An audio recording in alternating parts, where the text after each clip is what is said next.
Hello बच्चा लोग, let us continue with the modern physics formula series session. और इसमें हम लोग डिस्कस करने वाले हैं फोटो इलेक्ट्रिक इफेक्ट को। ये अपना पार्ट 2 होने वाला है। Part 1 was our atomic physics, वो हमने डिस्कस किया है। अगर आपने नहीं देखा है तो उसका लिंक आपको नीचे मिल जाएगा। इसके अलावा हमने और बहुत सारे टॉपिक्स को भी डिस्कस किया है, सभी का लिंक आपको नीचे मिल जाएगा। कहने के लिए ये आपको एक फॉर्मूला रिविजन सीरीज है, लेकिन यहाँ पे हम लोग बहुत सारे कॉन्सेप्ट्स को भी डील करते हुए चलते हैं और बहुत कम से कम समय में, इतने कम समय में इतना डिटेल्ड एक्सप्लेनेशन शायद ही आपको कहीं देखने के लिए मिल सकता है। तो चलिए, आपको इसका पीडीएफ नोट भी नीचे मिलेगा, बट आई ऑलवेज रिकमेंड कि आप इसको सुने, आपको ज़्यादा बेहतर समझ में आएगा। ठीक है, तो अगर हम लोग बात करें फोटो इलेक्ट्रिक इफेक्ट की, तो ये बहुत छोटा सा आपको टॉपिक है, लेकिन इससे आपको हमेशा एक सवाल आता ही आता है आपके जेईई एग्जामिनेशन में। सबसे पहले हम लोग बात करते हैं इलेक्ट्रॉन एमिशन की। इलेक्ट्रॉन एमिशन के लिए जो सबसे इंपॉर्टेंट टर्म हमको समझना है, that is your work function. Work function का मतलब minimum amount of energy required to eject electron from a metal surface. आपको एक मेटल सरफेस को कितना मिनिमम एनर्जी इंसिडेंट कराना होगा उसके ऊपर, ताकि इलेक्ट्रॉन उसमें से निकल पाए, that is called your work function. अब इलेक्ट्रॉन एमिशन के भी आपके पास 3 से 4 तरीके हैं। एनसीईआरटी में 3 मेंशन है, यहाँ पे मैंने 4 प्रोसेस यहाँ पे लिखा है आपके सामने। आपको इनका बस नाम और कौन सा एनर्जी सोर्स यूज हो रहा है एटलीस्ट वो पता होना चाहिए। कोई कॉन्सेप्चुअल सवाल अगर आ जाता है तो आप उसे सॉल्व करने के लिए रेडी होने चाहिए। फोटो इलेक्ट्रिक एमिशन जो हमारा पूरा चैप्टर ही है इसी पे बेस्ड, उसमें हम लोग इलेक्ट्रोमैग्नेटिक रेडिएशन का इस्तेमाल करते हैं। थर्मो आयनिक एमिशन में हम लोग हीट का इस्तेमाल करते हैं। फील्ड एमिशन में हम लोग इलेक्ट्रिक फील्ड का इस्तेमाल करते हैं to pull out the electron. And the fourth one is your secondary emission, जहां पे हम लोग कोलिजन का यूज करते हैं by bombarding the metal sheet with for example let us say alpha particle, right.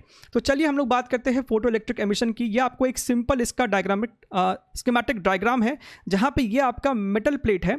उस मेटल प्लेट पे हमने एनर्जी इंसिडेंट कराया है in the form of photon, right. अब इसका एनर्जी ई है, ठीक है। अगर ये एनर्जी आपको वर्क फंक्शन के जस्ट बराबर हुआ तो आपको इलेक्ट्रॉन फ्री होगा, लेकिन किसी वेलोसिटी से एस्केप नहीं करेगा।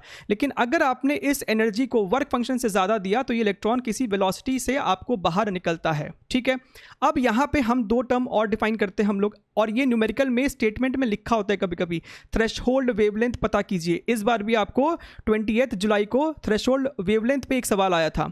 तो थ्रेशोल्ड वेवलेंथ और threshold frequency, so basically work function को ही हम लोग लिख सकते हैं h इंटू थ्रेशोल्ड फ्रीक्वेंसी या फिर hc upon lambda, right. So basically आपको थ्रेशोल्ड फ्रीक्वेंसी हो गया minimum frequency to start the photoelectric effect, ठीक है। अगर आपका इंसिडेंट एनर्जी का फ्रीक्वेंसी इस थ्रेशोल्ड फ्रीक्वेंसी से ज़्यादा है, यानी कि इंसिडेंट एनर्जी वर्क फंक्शन से ज़्यादा है, तो आपको जो इलेक्ट्रॉन है वो किसी वेलोसिटी से बाहर निकलता है, राइट। और उस काइनेटिक एनर्जी को, उस इलेक्ट्रॉन की काइनेटिक एनर्जी को हम लिख सकते हैं incident energy minus work function. अब आप यहाँ पे सोच रहे होंगे कि सर आपने यहाँ पे वी मैक्सिमम टर्म क्यों यूज़ किया है। तो ये आपको at the back of the head पता होना चाहिए कि इलेक्ट्रॉन का मैक्सिमम वेलोसिटी वी मैक्स होता है, लेकिन हो सकता है कि वो इससे कम वेलोसिटी से भी बाहर निकले, या फिर शायद निकले भी ना। कम वेलोसिटी से बाहर निकलने का कारण क्या हो सकता है, क्योंकि जब इलेक्ट्रॉन आपको निकल रहा होगा तो वो शायद आजू बाजू के इलेक्ट्रॉन से कोलाइड कर रहा होगा, तो वो अपना एनर्जी को ट्रांसफर कर देगा इन दैट प्रोसेस, राइट। लेकिन हम लोग को जब भी आपको जेईई में सवाल पूछता है तो मैक्सिमम टाइम आपको ये अज्यूम किया जाता है कि इलेक्ट्रॉन मैक्सिमम वेलोसिटी से ही बाहर निकल रहा है। तो आपको ज़्यादा कंफ्यूजन रखना है नहीं, इस इक्वेशन को आपको ध्यान में रखना है। Kinetic energy is equal to incident energy minus your work function, ठीक है। अच्छा, अब बात करते हैं effect on photoelectric due to intensity and temperature, ठीक है। अब आप यहाँ पे इस डायग्राम को ध्यान से समझे। ये आपको मेटल की शीट है। अगर यहाँ से इलेक्ट्रॉन बाहर निकलेगा तो ये मेटल प्लेट आपको पॉजिटिवली चार्ज हो जाएगा, और अगर ये पॉजिटिवली चार्ज हो गया तो वो इस इलेक्ट्रॉन को जाने देगा नहीं। तो ऐसे केस में हम लोग क्या करते हैं, इस मेटल प्लेट को हम लोग ग्राउंड कर देते हैं। ग्राउंड करने से क्या होता है, जैसे ही यहाँ से एक इलेक्ट्रॉन गया, यहाँ पे पॉजिटिव चार्ज आया, तो यहाँ से धरती से आपको एक इलेक्ट्रॉन यहाँ से निकल के यहाँ पे आ जाएगा, राइट। सो ग्राउंडिंग करने से ये प्लेट हमेशा न्यूट्रल मेंटेन रहता है, न्यूट्रल मेंटेन रहता है। इसका मतलब जब इलेक्ट्रॉन यहाँ से यहाँ जा रहा है तो करंट यहाँ से यहाँ राइट की तरफ आपका फ्लो कर रहा है। इसी को अपने कहते हैं फोटो इलेक्ट्रिक करंट, और उसको डिटेक्ट करने के लिए हमारे पास यहाँ पे एक एमीटर है, ठीक है। अब आप बात को समझिए। अगर आपने इंसिडेंट लाइट का इंटेंसिटी बढ़ाया है, इंटेंसिटी का मतलब है number of photon incident is increasing per unit time. ज़्यादा आप फोटोन यहाँ पे इंसिडेंट करा रहे हो, तो ज़्यादा फोटोन इंसिडेंट कराओगे तो जल्दी जल्दी आपका इलेक्ट्रॉन यहाँ से निकलेगा, यानी कि करंट भी आपका ज़्यादा फ्लो करेगा। इसीलिए आपके पास ये वाला ग्राफ, ये ग्राफ आपको एनसीईआरटी में मेंशन्ड है, राइट। तो कल को इसके ऊपर भी सवाल पूछा जा सकता है। तो अगर आपने इंटेंसिटी बढ़ाया है तो आपका ये करंट भी इंक्रीज करता है, प्रोपोर्शनल रिलेशन है। लेकिन टेम्परेचर बढ़ाने से आपको कुछ भी नहीं होता है, इसको एज अ फैक्ट ध्यान में रखना है, ठीक है। अब यहाँ पे आपके पास एक और नोट वाला पॉइंट है जहाँ पे बच्चे फंसते हैं। इंटेंसिटी बढ़ाने से आपका इलेक्ट्रॉन का काइनेटिक एनर्जी नहीं बढ़ता है, ठीक है, क्योंकि आपने अभी सीखा था इसके पहले कि kinetic energy is basically equal to your incident energy minus work function. तो प्लेट का वर्क फंक्शन तो वही रहा, और इंसिडेंट एनर्जी का फ्रीक्वेंसी पे डिपेंड करता है काइनेटिक एनर्जी, राइट।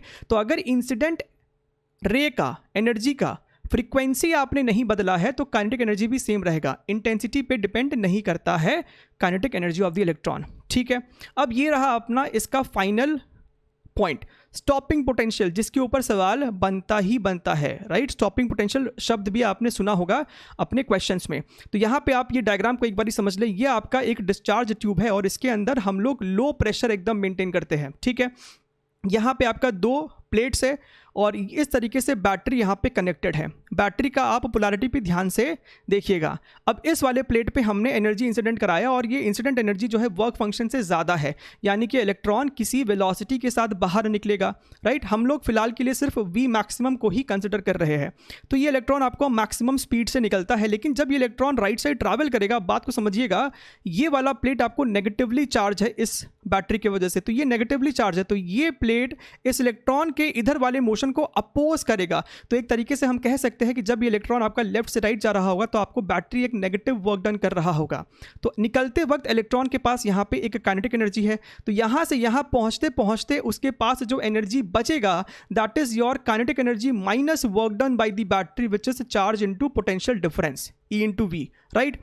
अब आप अगर इस V को इंक्रीज करते जाए और एक ऐसा सिचुएशन आ जाए कि ये टर्म आपको 0 के बराबर हो जाए, तो उस पोटेंशियल को ही हम लोग कहते हैं stopping potential, that is called your stopping potential. So V0 is called stopping potential. यहां से हम कह सकते हैं कि E V0 is basically equal to kinetic energy, यानी कि stopping potential is equal to kinetic energy upon electron, electric charge, right.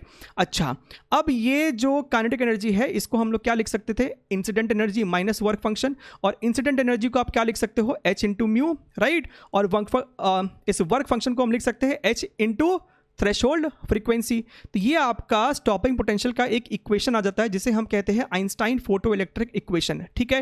तो स्टॉपिंग पोटेंशियल आप देख सकते हैं ध्यान से कि ये आपको सिर्फ फ्रीक्वेंसी के साथ डिपेंड करता है और लीनियर वेरिएशन है। ये y is equal to mx plus c का ग्राफ आपको दिख रहा है, इसी का ग्राफ आपको यहाँ पे बना हुआ है, जहाँ पे इस ग्राफ का आपको स्लोप हो जाएगा h/e, देख सकते हैं ना, h/e इस ग्राफ का स्लोप हो गया। तो ऐसा ग्राफिकल क्वेश्चन भी आपसे पूछा जा सकता है, ठीक है। और ये जो इंटरसेप्ट है वो अपना ये वाला टर्म हो जाएगा, ये वाला टर्म आपका हो गया। तो यहाँ से आपको जो टेक अवे है वो ये है कि स्टॉपिंग पोटेंशियल बेसिकली आपको काइनेटिक एनर्जी के बराबर होता है, ठीक है। आप इसको ताकि इक्वेशन में पुट करके सॉल्व कर सको, और एक ये वाला ग्राफ आपको ध्यान में रखना है, ठीक है।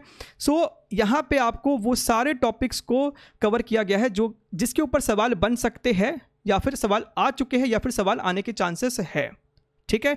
आई होप आपको ये समझ में आया होगा और क्लियर हुआ होगा। और अगर अभी तक आपने चैनल को सब्सक्राइब नहीं किया तो ज़रूर से चैनल को सब्सक्राइब कीजिएगा, hit that bell icon, like the video, और हम लोग और ऐसी वीडियोज़ में मिलते रहेंगे। तब तक के लिए टेक केयर, बाय बाय।